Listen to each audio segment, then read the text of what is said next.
Okay, so 4.3 is called concavity and points of inflection.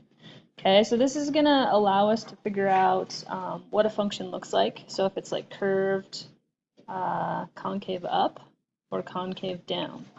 Okay, so you can kind of see this picture.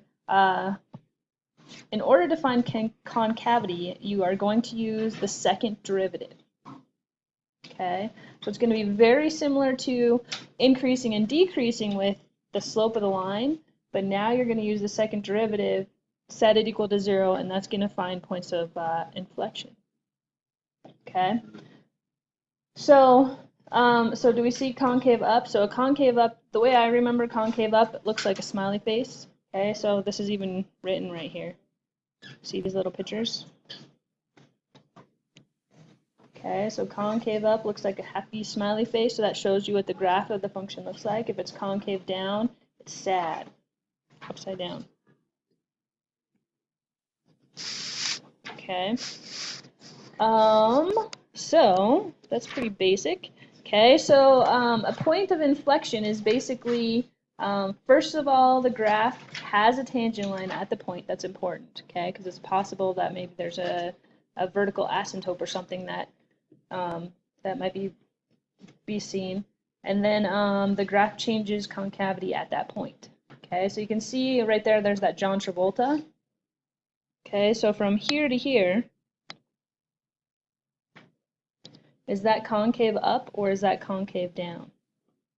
Down. Okay, so it starts with concave down from negative infinity to 0. And then right here, what happens from here up? What kind of concavity does that have? Upward. Okay, so a point of inflection is right here at the origin 0, 0, where it changes from concave down to concave up. So basically on your number line test, all that you're really looking for is where is there a plus and a minus next to each other. Okay, that's where your points of inflection will exist. Okay, all right, so let's kind of zoom in on concavity. Here's our random function right here. Which interval is the graph concave up? There's a couple different intervals. Okay, so where's my first interval if we go from left to right? From -2 to -1. Okay, good, I would agree with that. From -2 to -1. Okay, then where else? From 1 to 3, good. See a little smiley face from 1 to 3. Anywhere else? From 4 to 5, very good. Okay. Okay, where on the graph is it concave down? 4 to 5.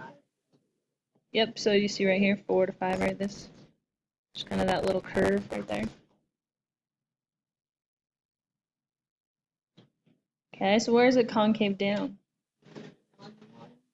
From -1 to 1. Okay, anywhere else? And then Yeah, so you're thinking really of like a smiley face and a sad face. is it 5 to 6? 5 to 6, good. Okay, is there anywhere else that you see? Sad faces? Okay, where is there no concavity? Between, from right here, right? This straight line. Okay, so when it's straight like that, that's no concavity. Okay, so you have one from 3 to 4, and there's one more, it's really hard to see. There's another line right here, this horizontal line. I missed it too when I looked at it first. Okay, so a horizontal line also has no concavity, so there's also one between 6 and 7. Okay, so where do you see points of inflection? Where does it change from a concave up to a concave down? Okay, so at -1, so you have to say it as a point. So -1, 1. Where else? What?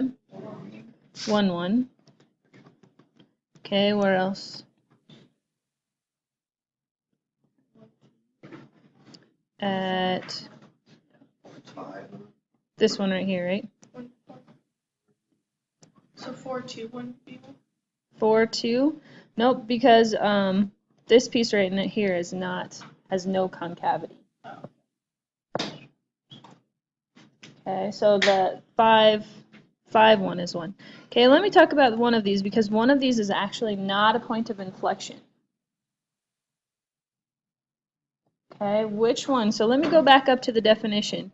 Okay, number 1 says the graph has to have a tangent line at that point. Okay, which of those 3 does not have a tangent line? Which one is not differentiable at -1, -1? Okay, this is not a point of inflection because you cannot take its derivative there. Okay, this piece right here is a sharp point and it is not differentiable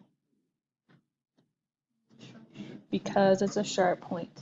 Okay, so the derivative must exist for it to be a point of inflection.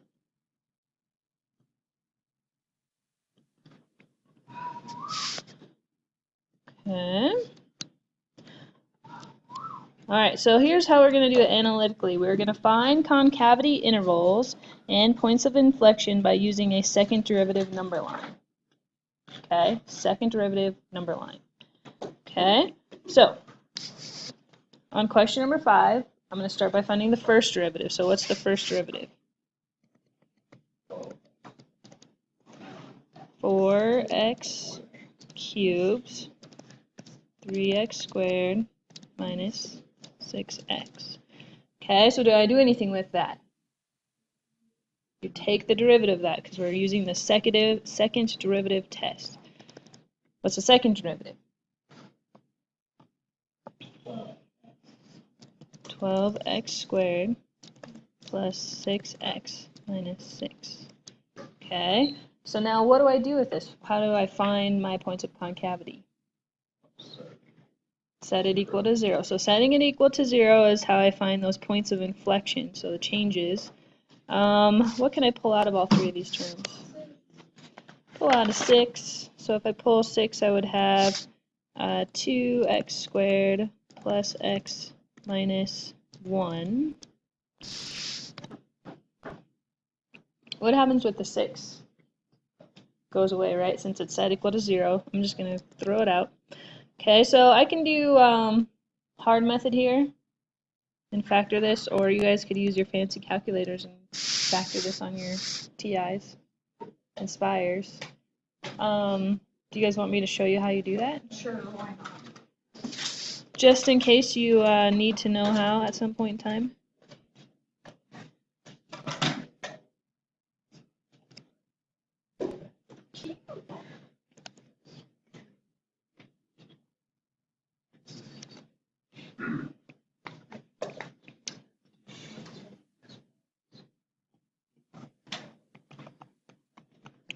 Go. Open. There we go.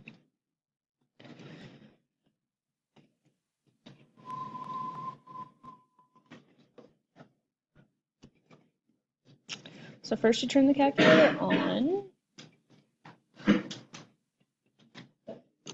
That's the hard part sometimes.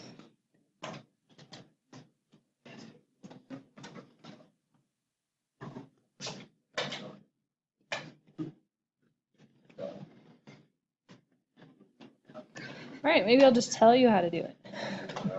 So if you're in your calculating screen, okay, here we go. We're getting there.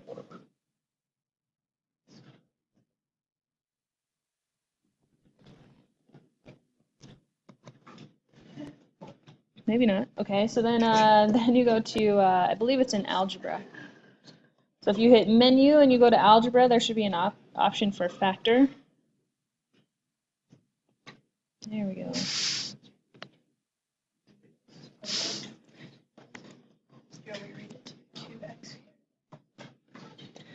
Yeah, I would, if I could get there.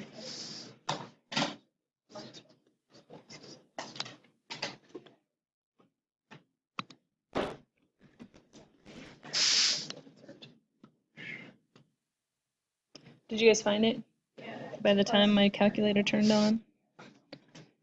Good. So everybody found it? Okay, then I'm going to go back to this. Okay, so what did it factor into? X plus 1 to x minus 1. X plus 1 to x minus 1. Okay, so I have two critical values for my points of inflection, possible points of inflection. What are they? -1 and 1/2. Okay, so I don't know if these are points of inflection yet. I can't make that decision until I do my sign test. So I got -1, 1/2. Okay, so a value less than -1, remember that we're using the second derivative to test this. If we plug -2, I'm going to actually go down into the factored form of this to test it. If I plug in -2, I would have -2 plus 1 is a negative, and then -2 times 2 is -4 minus, so I'd have a negative times a negative, right? Everybody follow that?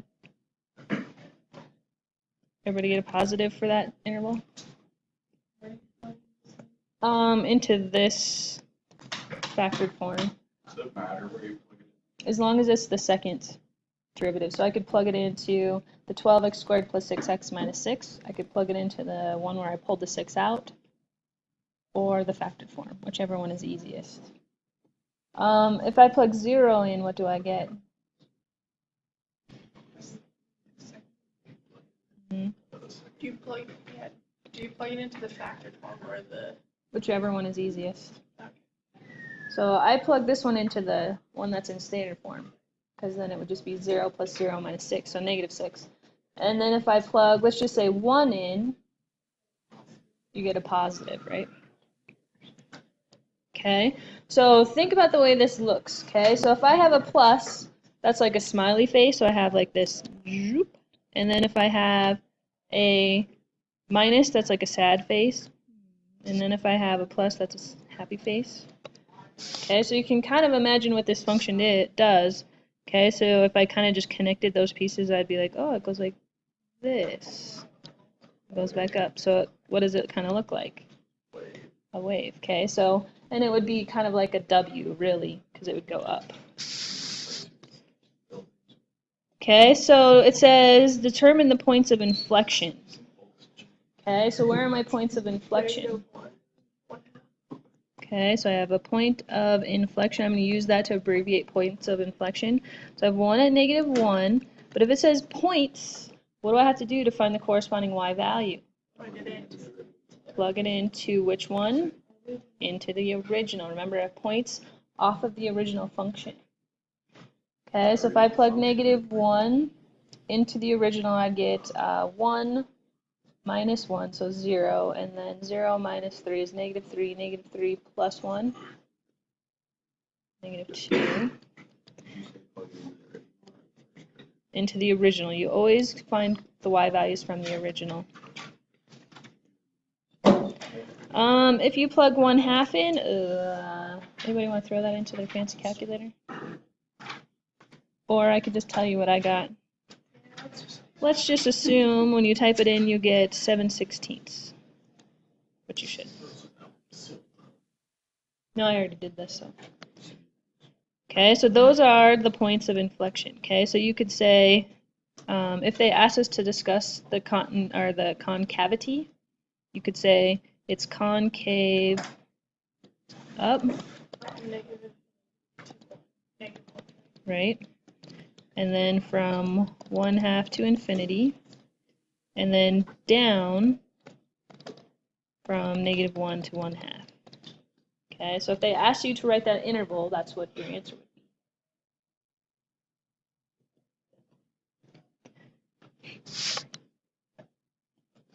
Okay. All right, so moving on to question 6. Okay, so question 6, they give us the original function. They are very nice to us and give us the second derivative piece. And so they're asking us to find the intervals where the graph of f is concave up, down, and any possible inflection points. Okay, so since I already have the second derivative, what do I go to and do?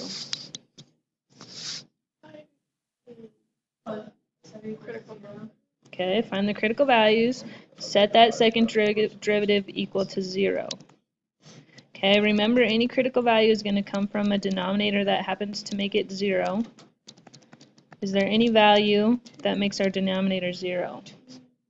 2 and -2. So we get critical numbers at, let's see, x equals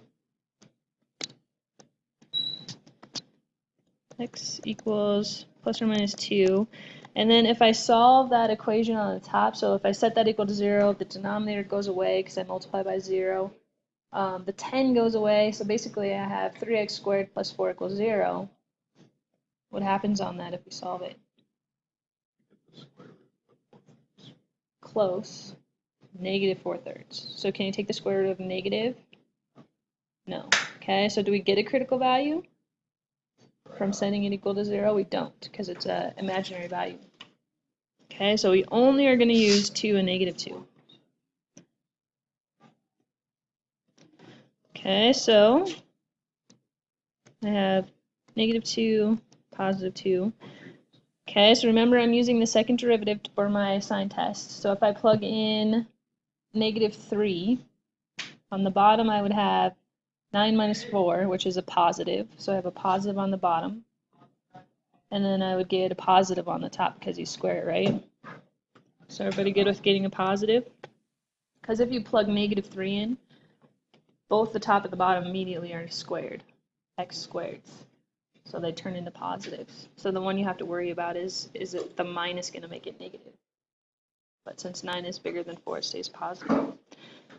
Okay, if I plug in 0, 0 squared on the bottom, 0 minus 4 turns into a negative. So I get a negative on the bottom. And if I plug 0 into the top, I would get a positive. So I get a positive over a negative. So that's a negative. And if I plug 3 in, that's really going to be the same as a -3, right? So I'm going to get a positive. Okay, so this one looks like this again. But what is different this time? If I go back to the original function, what do I know about this? Those are vertical asymptotes. Okay, so can you have a point of inflection on a vertical asymptote? Negative, right? You cannot because it doesn't exist. There's no point. Okay, so we have no point of inflection, okay, because both of those changes exist on vertical asymptotes. Okay, where is this a concave up? What intervals? From -infinity to -2 and from 2 to infinity. Concave down from -2 to 2. Okay, so the interesting thing about this graph, so imagine like here's my x-axis, I would have -2, +2. This is going to be one where it's like that.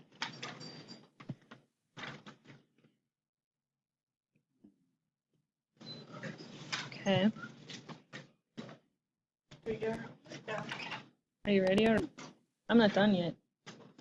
That was part 1, but the second part's really similar. So it's using the same idea. So here, let me go through it. It's not that much harder. Different, really. Okay, so the second part of this is just finding the relative max and mins by using your concavity. Okay, so you're going to use the first derivative to find your your critical values. Okay, and then once you have those critical values, then you're going to use the second derivative to figure out your maxes and mins.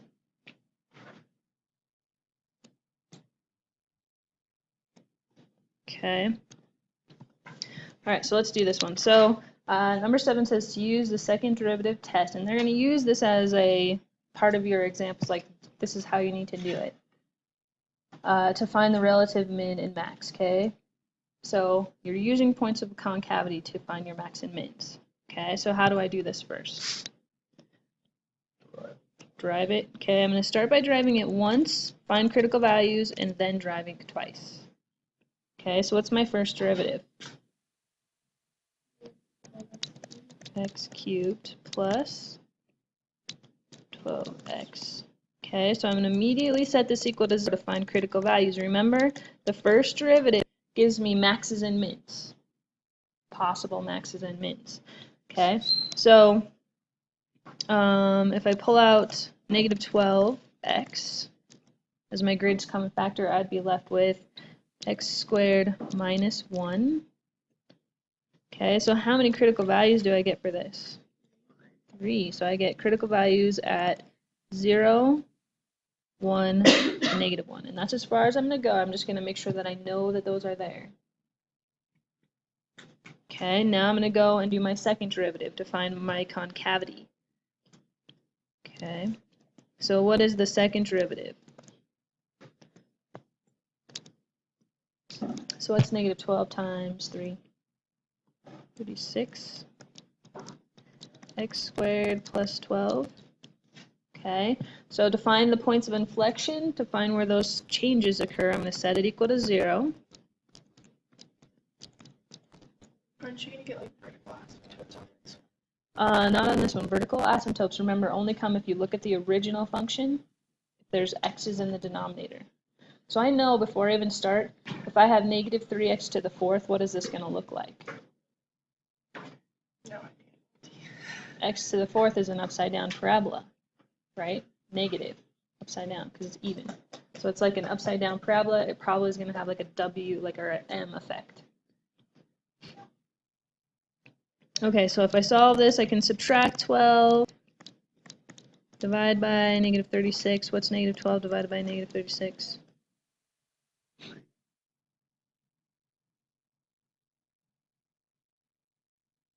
Oh, wait, hold on.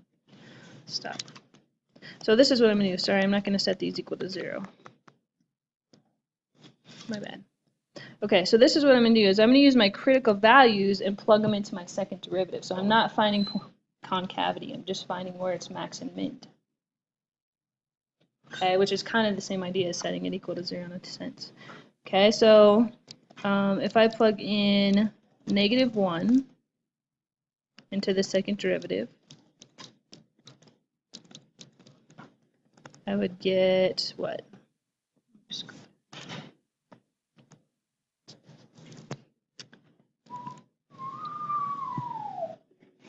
Negative 24. Okay, so all I'm thinking about right here is did I get a positive or a negative?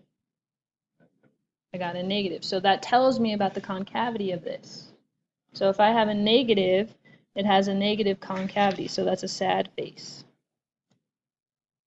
See that? Okay, if I plug in the next one, 0. So if I plug 0 into this, what do I get? 12. Positive or negative? Positive. What kind of concavity does it have? If it's positive. Happy face, right? Okay, if I plug in positive 1, what happens if I plug in positive 1? Sad. I get a negative 24, so I get a sad face. Okay, so think about my concavity. I know that these critical values are maxes or mins. Okay, so what's happening at negative 1? If I have a sad face, what's happening? Where is that 1 existing at? It's a max. It's the top of that sad face. Okay, so you have a max at, are we listing these as points? Let's see, it says relative mins and max points. So I want to list this as a point. So I have a relative max at negative 1. And if I plug negative 1 back into the original to find the corresponding y value, I'd get negative 3 plus 6. So 3. Okay, and then I have what's happening at 0 if it's a concave up. What's at the very bottom of this? It's at a min, right? Okay, so I have a relative min at 0, and if I plug 0 back into the original, I get 0. Okay, and then what happens at 1? Is it a max or a min? It's a max, so it's the top of that parabola, or curve, I should say. And if I plug 1 in there, I get 3 again. Okay. So that's how you use the second derivative test.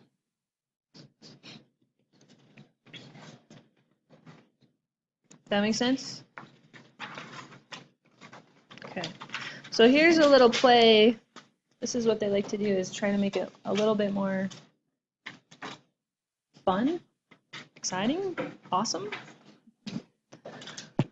Okay, so deciphering all of this stuff. So we have this g of x function. Okay, they give us that the first derivative at -3 is 0, the first derivative at -1 is 0, the first derivative at 0 is 0, and the first derivative at 2 is 0. What is that first line of information? Your x value. What does the first derivative equaling 0 give you?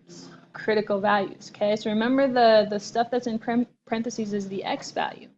If it's set equal to 0, that's a possible max or a min. Okay, so that means we have critical numbers at x equals -3, -1, 0, and 2. Okay, so then the second line of information is now we got a second derivative. Okay, so think about what we just did. Okay, let me draw a number line so that we can kind of draw a picture. So we got -3, -1, 0, and 2. Okay, so what does the second derivative tell us about it?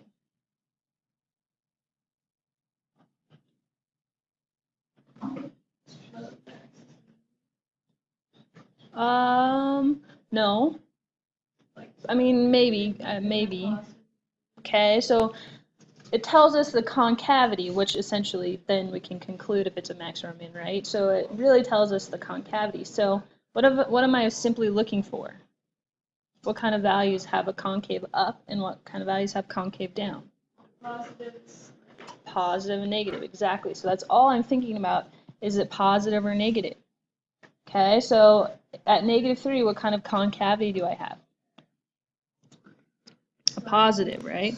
So I know that this has a positive concavity. So it's a happy face. Okay, what happens at -1? What kind of concavity? Sad face. Okay, what happens at 0? Okay, there's none. So we don't know what's happening either. Yeah, it could be straight, could be, who knows, could be straight this way. Okay, what about at, oh, what does it tell us at 1? 5. So at 5, it's giving us a positive, which is really, these two pieces of information are kind of the same, right? Because they're within the same interval. Okay, so at 2, it's positive. Okay, so find the x values of the relative max and mins. Okay, where are the maxes and mins? Where are the maxes? Let's start with max. At -1. Okay, so max at x equals -1. Where's my mins? What x values? -3, +2.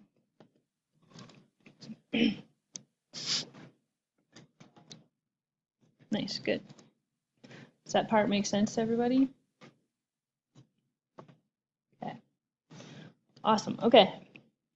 So I'm going to give you guys a few problems. So we got a half an hour. Let's do, I'm going to do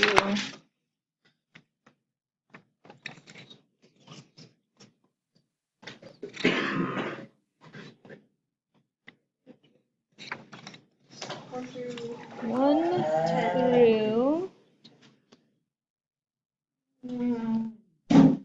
well, these are all really easy ones. Well, second derivative test. I'm going to give you 12. 1 through 12. Give you one of those. Do it then. 1 through 12. Do Wednesday. Do Wednesday.